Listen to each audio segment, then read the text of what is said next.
Ang kanyang mga mani ay nabasa ng ulan. Akala niya ay mawawala na ang lahat. Pero sa halip, kumita siya ng 8 milyong dolyar. Ang nabasang mga mani ay nagsimulang tumubo. Habang ang iba ay tinapon ito, siya naman ay naglaan ng 3 araw para pag-aralan ito. Sa wakas nagkaroon siya ng ideya. Ginawa niyang top tier na gulay ang mga ito. Peanut sprouts. Narinig mo na ba ang tumutubong mani, peanut sprouts? Patok ito ngayon sa mga mamahaling restaurant. Hindi katulad ng munggo sprouts. Ang peanut sprouts ay tumutubo mula sa buong mani. Tumutubo ito na may puting ugat, makakapal na tangkay at mapulang dulo. Puno ito ng resveratrol, peanut polyphenols at plant-based na protina.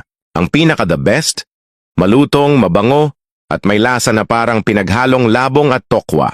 Ang paggawa ng peanut sprouts ay may proseso. Una, ibabad ang mga mani sa tubig sa loob ng 24 hours. Pagkatapos, ilagay ito sa isang kwartong kontrolado ang temperatura, lagyan ng spray ng tubig, takpan para hindi tamaan ng liwanag at panatilihing mamasa-masa. Pagkalipas ng 7 days, tutubo na ang peanut sprouts na parang jade sa ganda. Maingat itong inaani at nilalagay sa pakete ng mga magsasaka.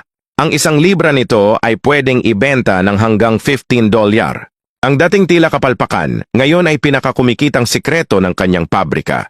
Hindi ito milagro, ito ay karunungan ng mga magsasakang Tsino sa pagbibigay ng panibagong buhay sa mga nasayang na mani at paggawa nito bilang isang health food sensation.